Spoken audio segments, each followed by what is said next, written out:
All right, welcome back to Custom Guns and Reloading. This will be one of my first videos going over some of my reloading steps. This will be for 223/556 cases. And what I just have here are some reloading tools. I'm going to walk you through what I use, and then I'm going to flip it around so you can actually see when I do my brass prep. I'm going to do it over a garbage can so you guys can actually see what I'm doing, but I just want to walk you through the tools here. So the first thing I do is I trim, which uses a combination of this, and this. Then I chamfer, debur, and then I do a neck brush.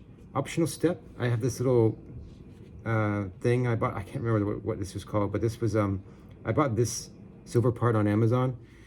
This is the RCBS military crimp remover. You can actually, you don't need to put this little cylinder on here, but I just do it because it's easier to chuck into the drill. You can literally just chuck this threaded part into your drill. But I got this little cylinder that it's a little bit easier to grab onto. This is optional depending on if you're reloading military brass that has a crimp in the primer pocket. This is brand new LC 556 brass, Lake City. So it does not have any crimps that you need to remove. So I'm gonna skip that step, but I just wanted to point out this would be a potential tool you might need to use. So I'm just going to set this aside. I just wanted to mention it real quick. And I store most of these in my little bag here. Those are my brass prep stuff. All these little parts, they go in there. And the nice thing about these Lee brass prep tools is they're kind of modular. And what I mean by that is these two things will always remain the same.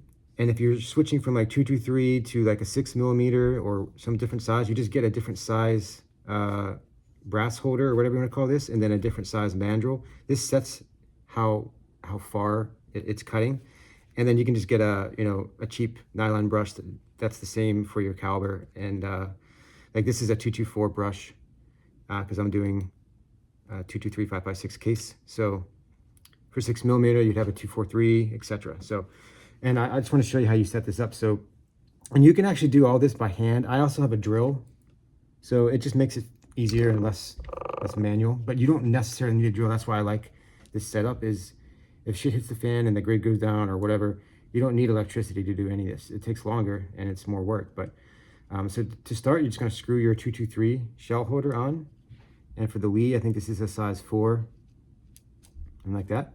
And this is the part you chuck into your drill. And for trimming, you screw this collet, or I can't remember what term Lee uses for it. I'll have all this in the description. You screw this into the cutter, and it's kind of hard to do by hand, so I usually grab some trusty Leatherman pliers and just use this to hold it as I screw it down. You just wanted to make sure it bottoms out here. And you could technically set the cutting depth by not screwing it in all the way, but I like to keep it consistent. And if you make sure this is screwed down all the way, you're going to get within, plus or minus 1/1000th in your end result, which is nice. Okay, that bottomed out. So I am now ready to use that as my cutter. Set this aside. Last step here is to chuck this in my drill.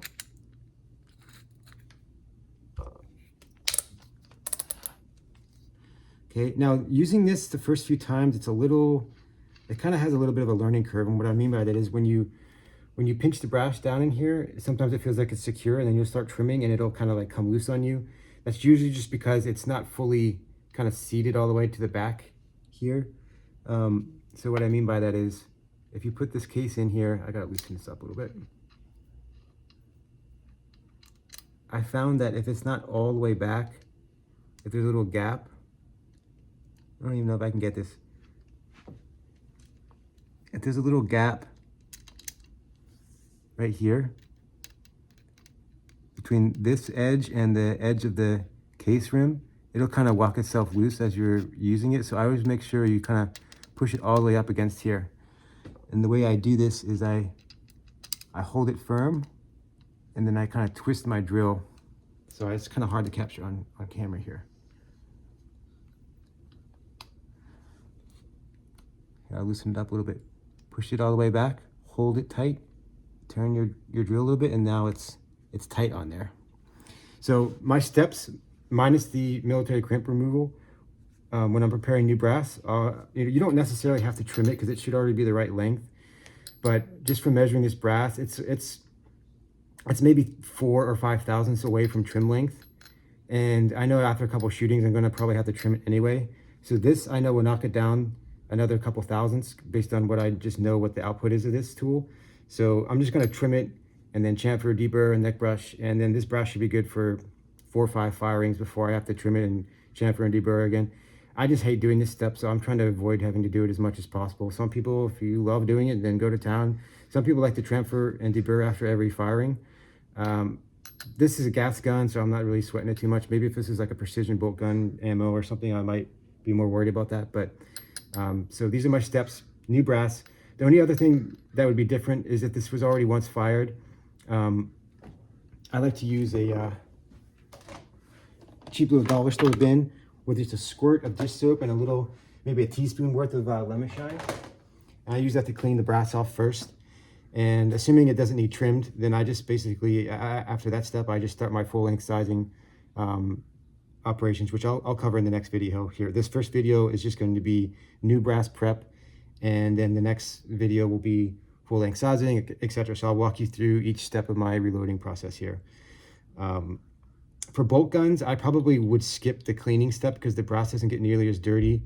And sometimes it's actually good to have a little bit of the carbon residue inside the neck because it kind of gives it less friction as you're seating the bullets and stuff. But you can also add dry lube and there's all kinds of stuff. So anyway, I'm just going to walk you guys through my steps. So I kind of like have these positioned.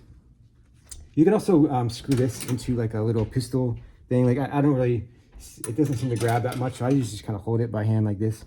So I kind of set these in the order that they get used. First I trim, then I chamfer and deburr, then I neck brush, and then I put it back into the shell holder here, reloading tray. Let me just move these guys over. And I position these upside down, and then when I'm done, I position them right side up. That way I know exactly what's been done to each piece. So let me flip this around and I'll show you what I do when I'm actually using these tools here. Let's see if we can get this angled correctly. Yep, you can see my hands. All right, there we go. So I have my brass in my shell holder in the drill.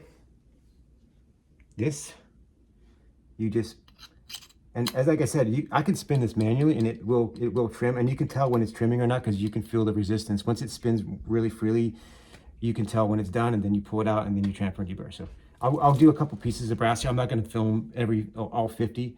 That's the other thing to mention. I usually do my brass in batches of 50 and I shoot in batches of 50, but you would this process is scalable to whatever amount of brass you're trying to process here. So in my garbage, you see my old brass in there that I just tossed. So I'm gonna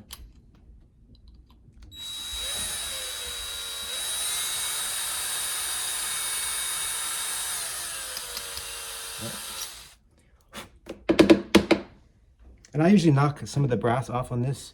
I tap it because it'll kind of build up underneath this little mandrel if you don't. So tap. And you don't have to push very hard with these either. You just kind of lightly push it in here and just sort of, you can see all the brass fittings come off.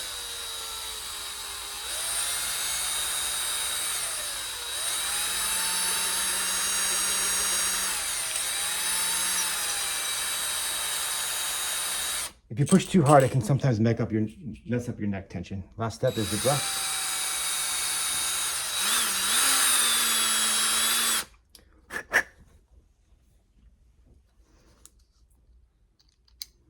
See? And you leave this, you barely loosen it up so you can slide it out, and then you can slide your new one right back in. Let's see if you can see the chamfer. There you go.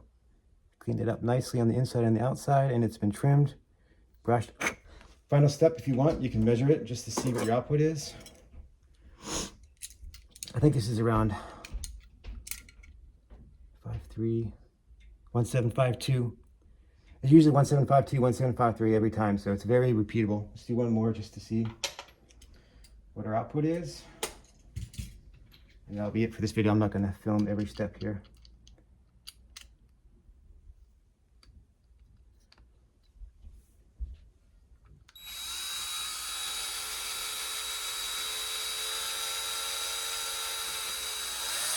You don't have to go super fast either, just nice and slow.